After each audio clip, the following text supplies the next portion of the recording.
Yan paro pala mga boss, no? So, last 2 sets na lang pala tayo sa mga mag-aabil ng exclusive pa freebies natin mga boss. So, ito yung makukuha nyo sa freebies pag nag-avail kayo ng 2 premium set natin. So, yun mga boss, pakita natin yung mga available pa nating on hands at kung ano yung kinuha ni Bossing na effects sa sets.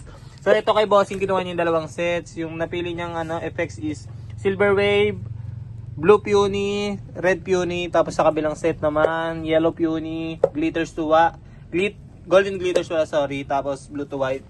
Sabi yung mga available pa natin mga boss, meron pa tayo ditong Whistle Rocket Gumbo, may 1 box pa. Sa premium set natin mga boss na with silver tail, lahat ng bala. Medyo konti na lang to siguro. Yan, kasi kung nakikita nyo, nare-reach na natin yung dulo.